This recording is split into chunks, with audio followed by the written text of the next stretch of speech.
a apuração da regularidade do pagamento do imposto e demais gravames devidos à fazenda ou benefício fiscal aplicado, bem como da exatidão das informações prestadas pelo importador, será realizado na forma do regulamento e processada no prazo de 5 anos, contados do registro da DI. Então, isso é o que diz o Decreto-Lei 3766, que foi recepcionado pela Constituição de 88 e que é a norma que instituiu o imposto de importação. Muito bem.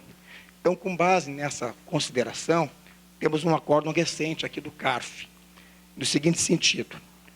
Dr. Rossari, também meu colega de concurso, a revisão aduaneira é ato expressamente autorizado na lei, e de fato é. Enquanto não decair o direito da Fazenda Nacional, tendo sido estabelecido para todos os despachos aduaneiros, sem quaisquer restrições, descabendo, assim, alegar que só é cabível quando da ocorrência de erro de fato. Então, esse é o posicionamento do CARF, majoritário. Não encontrei nenhum acórdão dissonante no âmbito administrativo. Agora, no âmbito judicial, nós temos, tanto no âmbito do nosso tribunal, quanto no âmbito do STJ, uma posição bastante diferente. Por quê? Porque se entende que apenas o erro de fato justificaria a revisão de um lançamento. Ou seja, o que é erro de fato? É quando se dá por acontecido algo que, em realidade, não aconteceu. Ou quando se dá por não acontecido algo que, em realidade, aconteceu. Então, nessa situação de erro de fato, haveria a possibilidade de revisão. Quando houvesse erro de direito, ou seja, um equívoco na subsunção do fato econômico à norma aduaneira, aí não haveria essa possibilidade de se fazer a revisão. E temos um acórdão bastante esclarecedor no STJ do ministro Luiz Fux a respeito do assunto. Pesquisando a jurisprudência do STF, que é em última análise onde as coisas são resolvidas, equacionadas, ou pelo menos delineadas, encontramos apenas um acórdão bastante antigo, de 85, nesse sentido, do ministro Rezec, antes de ir para a Corte Internacional. Então, o ministro Rezec estabeleceu a sua relatoria que a mudança de critérios classificatórios, ou seja, o contribuinte, o importador, classificou a mercadoria numa posição da ANCM, e o fisco entendeu que a classificação era outra. A mudança de critérios classificatórios por parte do fisco no lançamento do imposto de importação e do IPI não autoriza sua revisão, depois de recolhidos os tributos pelo importador. Recurso extraordinário conhecido e provido. Então, doutor ministro Francisco Rezec. Mas é um acórdão muito antigo, um acórdão aí velho de 27 anos. Então, vale a pena a gente conversar um pouco mais. E para falar sobre revisão aduaneira, doutor Paulo, temos que falar sobre a conferência aduaneira. Então, são vários graus de conhecimento que nós temos aqui, de maior ou menor intimidade com a matéria. Então, vamos fazer um rápido apanhado da conferência aduaneira. Como é que funciona? Simples. No momento em que o importador recebe a informação de que a carga está à disposição, ele procede ao registro da DI. O que é isso? Nada mais do que apertar um Enter, de forma que as informações que ele postou, que ele colocou num banco de dados, vão ser transferidas para a Receita Federal. Quando ele faz isso, ele faz que nem o César fez quando atravessou o Rubicão. Olha, Jacques d'Est, a sorte está lançada. Porque se caiu no canal verde, beleza, né? Caiu no canal verde, como regra geral, basta apenas fazer um print do status Siscomex, mostrar para o depositário, botar a carga no caminhão e ir embora. Agora, se por acaso cai no canal amarelo, ele vai ter que, no envelope padronizado, apresentar os documentos instrutórios de despacho. Ou seja, vai apresentar a fatura comercial, vai apresentar o conhecimento de transporte, vai apresentar o certificado de origem, se for o caso, e outros documentos cabíveis. E vai esperar que o fiscal faça a conferência desses documentos. Se cair no canal vermelho, o fiscal está adstrito também a fazer uma verificação física da mercadoria no armazém, que poderá ser total ou por amostragem, dependendo do tipo de mercadoria. Muito bem. Se por acaso o fiscal, ao fazer a análise, verificar que há uma incongruência, que há uma situação não clara, vai pedir esclarecimentos e poderá ensejar uma retificação da DI. Se por acaso o contribuinte insistir na sua classificação ou insistir que os dados estão corretos, então o fiscal, teoricamente, fará o lançamento e haverá discussão administrativa ou judicial sobre a situação, liberando-se a carga. Isso na situação normal.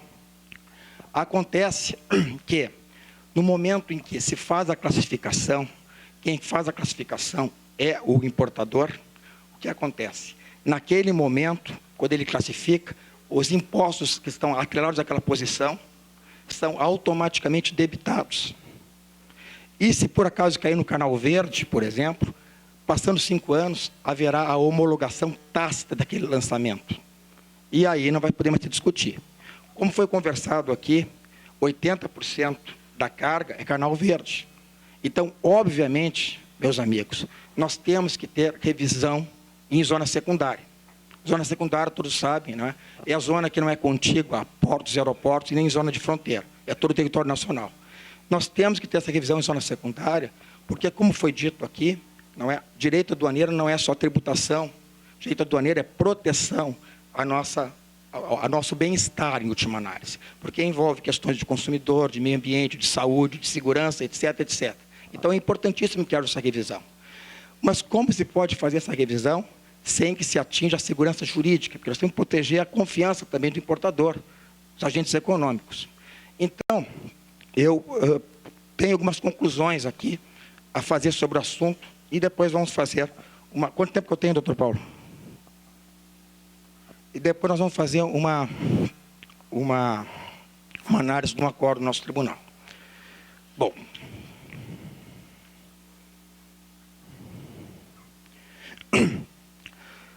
o decreto-lei 3766, no seu artigo 154, o que ele diz? Ele estabelece a possibilidade de que se faça a revisão no prazo de 5 anos. E é claro, é um decreto-lei de 66, naquela época nem existia canal vermelho, amarelo, né? Então nós precisamos integrar a norma, né? Precisamos fazer uma interpretação sistemática e teleológica dessa norma. Muito bem. Então, o artigo 145 do CTN fala que só poderá haver alteração do lançamento notificado ao contribuinte, e vocês sabem que a notificação do lançamento está para o direito tributário, assim como a publicação da lei está, não é, para a validade da norma em todo o território nacional. É essencial que haja notificação. Depois que ele foi notificado, só pode ser alterado o lançamento ou por impugnação, e aí vai suspender o juizado do crédito tributário, ou pelo recurso de ofício, ou ainda por iniciativa de ofício, nos casos do artigo 149. O que nada mais é do que uma emanação do princípio da autotutela da administração. A administração controla seus atos. Mas em que limites é que pode ser feita esse controle a posteriori? Essa é a questão do nosso painel de hoje. Muito bem. Então, me parece, né, que a interpretação desse artigo 54 tem que ser feito sempre, é claro, à luz das normas gerais de direito tributário. O artigo 146 da Constituição diz que só a lei complementar poderá estabelecer normas gerais em termos de lançamento. E o que a lei complementar fala a respeito do lançamento? O seu artigo 146, também 146. 146 da Constituição remete a 146 do CTN. A modificação introduzida de ofício nos critérios jurídicos adotados pela autoridade administrativa, no exercício do lançamento, somente pode ser efetivada em relação ao mesmo sujeito passivo, quanto a fato gerador ocorrido posteriormente à sua introdução. Então, gente, caso o despacho seja parametrizado para um canal vermelho. Ora, no canal vermelho, o que nós temos? A fiscalização vai ter análise aos dados da DI, vai ter também possibilidade de fazer uma verificação nos documentos e vai poder também analisar a carga.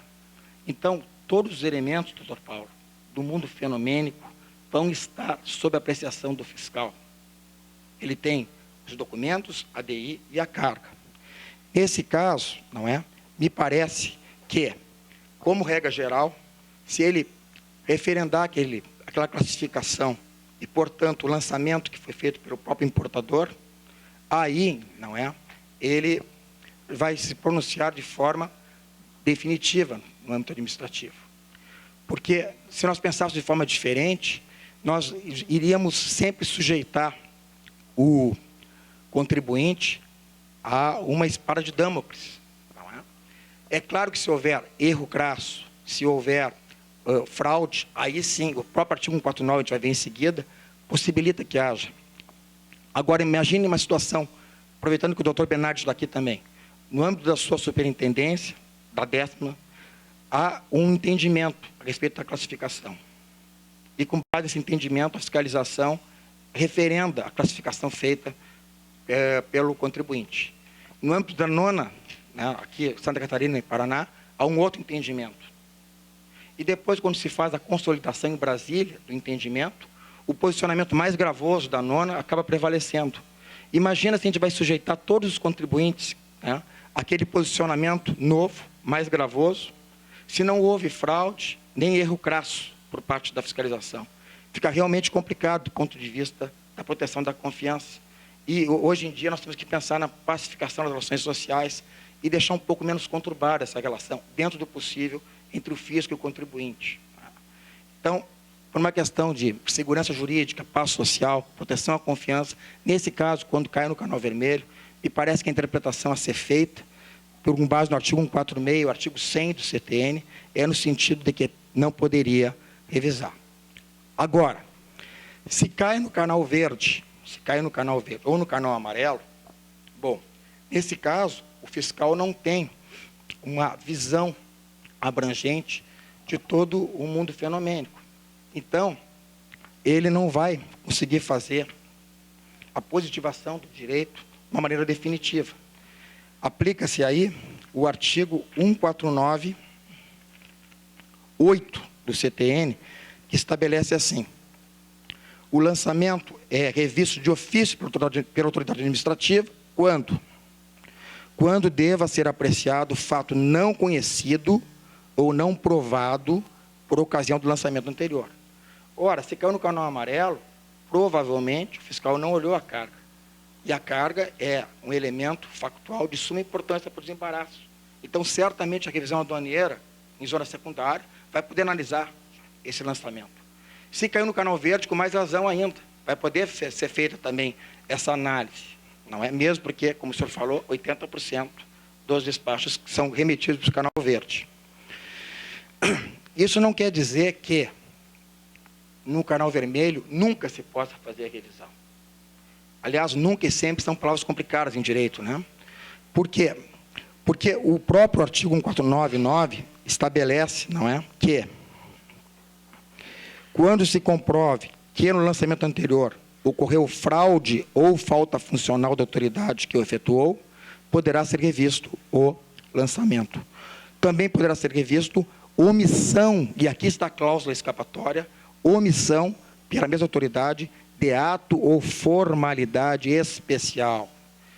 Então, né, falando sobre os latinos mais uma vez, se acontecer um erro crasso, não um erro de interpretação, não um erro causado pela uma diferença de pontos de vista das respectivas dianas de cada superintendência, né, não um erro razoável, mas um erro crasso. O que é um erro crasso? Um erro mortal. Foi o erro que causou a morte do cônsul Crasso na sua batalha contra os persas. Daí vem o termo, erro crasso. Então, um erro agressivo, um erro aviltante. Nesse caso, também me parece que poderia ser revisto o lançamento. Aí aplicando-se também, né, o devido processo administrativo para verificar o que aconteceu, né, junto àquele despacho que foi feito nos 5 anos antecedentes, né? Então, esse posicionamento é o que tem sido referendado pelo nosso tribunal.